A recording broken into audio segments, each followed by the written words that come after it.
Minutes after the fourth plane had crashed in Pennsylvania, news was already circulating that several passengers had made calls with their cell phones from the hijacked airplanes. We are being hijacked. We are being hijacked. Those frightening words were uttered by a passenger aboard United Flight 93 who was able to call emergency personnel on his cell phone before the plane crashed in western Pennsylvania. And tonight we're getting reports of cell phone calls from at least 3 of those 4 flights.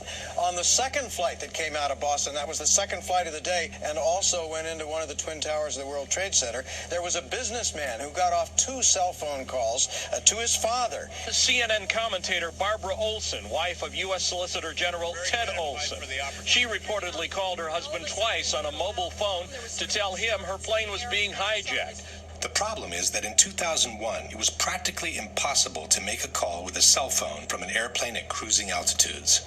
The whole idea behind cellular phones is that they use low-power transmitters, both to keep the cost of the units down and to preserve battery life. It is up to the receiving towers on the ground to pick up and boost their signal before they route it through the system. It is commonly thought that beyond 10,000 feet in altitude, most cell phones become useless. Passenger planes normally cruise at 30,000 feet and beyond. The editors of Popular Mechanics, however, maintain that cell phones do work from cruising airplanes, even at maximum altitudes. David Dunbar. With regard to the cell phones, we did what any reporter would do. We talked to experts in the field, and in fact, cell phones do work at that altitude, up to 35,000 feet and higher. And in 2001? In 2001, and it might be instructive for you to talk to some of the cell phone experts. Instead of talking to experts, Japanese television decided to take matters into their own hands. In 2003, they conducted an on-camera experiment near Ontario, Canada, to verify the actual reach of cell phones from different altitudes. The cellular phone system used in the experiment in Canada is the one used in the United States. 3 cell phones, each from different telephone companies, were used. The experiment begins at 1,000 feet. Hello? Hello, I'm calling from cell phone A. What's up? Flight passing trading sounds okay? The results were the same with the other 2. Next, we went up to 4,000 feet. Then, No, not on me. Company B's phone stopped working at 4,000 feet. And when the aircraft rose to 6,000 feet, Company A's phone also became useless. At 8,000 feet, none of the 3 cell phones worked anymore. No service on A, no service on B, no service on C. In other words, at an altitude of 35,000 feet, cell phones would have been totally useless. There is another problem besides altitude that makes calling from a cell phone unthinkable from a cruising airplane, and that is speed. Calling from an aircraft with a cell phone would be like calling from a car traveling at 500 miles per hour. The connection would continuously need to be transferred from one receiving station to the next, and then to the next, and again to the next. The transfer procedure between 2 receiving stations is called handoff, and it relies on continuous triangulations between the receiving towers in order to establish the exact position of the caller. As the mobile unit approaches the handoff zone, the first tower senses the weakening of the signal and prepares to transfer the call to the second. When the second tower senses the signal is strong enough to take over, the handoff procedure is initiated. If everything goes well, the call is rerouted into the system by the new receiving station. But the speed by which an airplane approaches and crosses over the handoff zone is so high that the towers wouldn't have the time to complete the handoff procedure. The call would be dropped, and the person would need to dial the number from scratch. If one considers the altitude and the speed problems combined, it should be clear that the chances of having an actual conversation with a cell phone from a cruising airplane are practically nil. Even after 2001, both altitude and speed problems remain. In 2005, the Washington Post wrote, "Most cell phones can't reach a station from beyond 10,000 feet. Another technical hurdle is to find a way that cell phone calls would be handed off from one cell tower to another on the ground when an aircraft is traveling at 500 miles an hour." And even 10 years after 9/11, people who try to use their cell phone from cruising altitudes are bound to get the same results. Once it became clear that the passengers could not have placed their calls from the cell phones on the airplanes, the official narrative on this issue became more and more ambiguous and non-committal. Theodore Olson, who had initially told the press he had received 2 cell phone calls from his wife Barbara, changed his story to calls made from an airphone.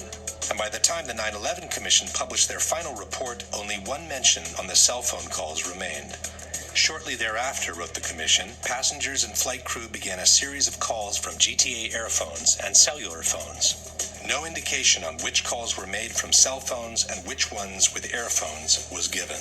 The authorities from the Moussaoui trial also avoided being too specific on the origin of the calls. Within the official documentation, they released this flash animation, which contains all the basic information on the 4 hijacked airplanes. By clicking on any of the flights, one can view the passengers list. By clicking on the telephone icon at the bottom, the passengers who have made phone calls are highlighted. And by clicking on any of the passengers' names, the list of the calls they have made is displayed. Each of the calls lists the exact time it was placed, the duration, the initial part of the number dialed, and the name of the person receiving the call. But the number from which the phone call was placed is missing. The only information available is the location on the plane the calls were presumably made from, row 30 in this case. It's as if the authorities were trying to suggest that the calls were made from airphones without having to put it down on paper. Only in 2 cases did the authorities openly state that a cell phone was used. One is the call allegedly placed to 911 by a passenger who had locked himself in a lavatory where airphones are not available. The second is a call placed by flight attendant C.C. Lyles to her husband, who later described his surprise in receiving a call from her cell phone in a television interview.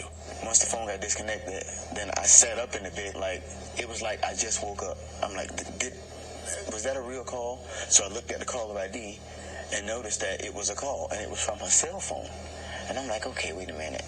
How could she call me from on the plane from a cell phone? Because cell phones don't work on a plane. That's what I'm thinking. As only these 2 phone calls were admitted by the authorities, the debunkers have universally adopted the only 2 cell phone calls made position. Le telefonate non sono state fatte con il cellulare, sono state fatte con gli earphone. In soli 2 casi è stato usato un cellulare, quindi quelle 2 telefonate brevissime, frammentarie, sono state fatte quando l'aereo era una quota perfettamente compatibile con la rete cellulare americana. But one thing is the number of cell phone calls admitted to. Another is the number of calls that were actually made. In the days following 9/11, the FBI interviewed the various people who had received a phone call from their relatives on the planes, and their reports tell a different story. One of the reports reads, starting at approximately 6:30 Pacific Standard Time, which is 9:30 New York time, Dina Burnett received a series from 3 to 5 cellular phone calls from her husband, Thomas Burnett. Burnett was able to determine her husband was using his own cellular phone because the caller ID showed his number. Only one of the calls did not show the caller ID as she was on the line with another call. According to the official documentation, Thomas Burnett made a total of 3 calls, one at 9:30, one at 9:37, and one at 9:44. This means that at least 2 of these calls, if not all 3, were made from Burnett's cellular phone. At 9:30, the plane was flying at 32,000 feet and climbing. At 9:37, it had reached 36,000 feet and was still climbing. At 9:44, it had descended to 22,000 feet, while it accelerated until reaching a ground speed of almost 400 miles per hour. None of these calls seems to have been possible with a cell phone from that airplane.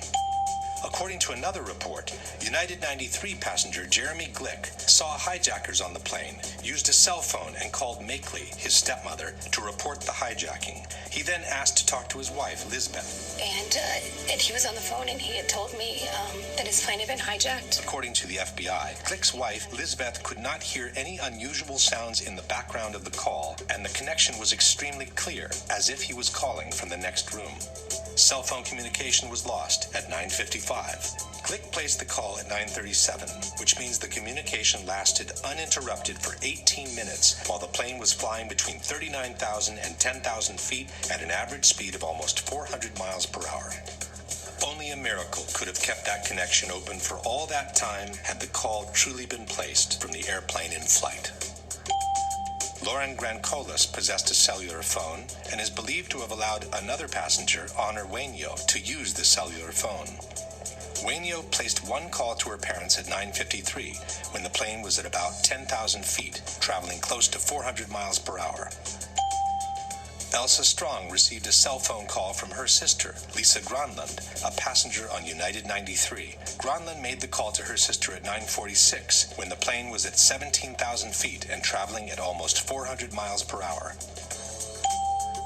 Marion Britton was also a passenger on United 93. Britton's live-in boyfriend received a cellular phone call from Britton during the hijacking. Britton told Fiumano, her boyfriend, that she had borrowed a cell phone from another passenger. Britton's call to Fiumano took place at 9:49 when United 93 was flying beyond 13,000 feet at a speed of 420 miles per hour. Peter Hansen, a passenger on United 175, contacted his mother on cell phone and said the flight had been hijacked. Peter's father, Lee, said that he resisted the temptation to call his son back because he didn't want to place him in more danger by having his cell phone ring on the plane. Peter Hansen called his parents twice, at 8:52 and at 9 a.m. At 8:52, the plane was at 30,000 feet and it was climbing. At 9 o'clock, it was flying at over 18,000 feet in altitude, while it accelerated towards the record-breaking speed of almost 600 miles per hour near sea level. Brian Sweeney was also a passenger on United 175. After learning of the attacks, wrote the FBI, his wife Julie Sweeney returned home to find that her husband had left a message made from his cell phone aboard the plane on their answering machine. Sweeney made the call at 8:58 in between the two Hansen calls when the plane was still at 25,000 feet in altitude. While any one of these phone calls could have momentarily been connected by a set of fortunate coincidences, it should be obvious that all these cell phone calls as a whole could not have been made from the cruising airplanes.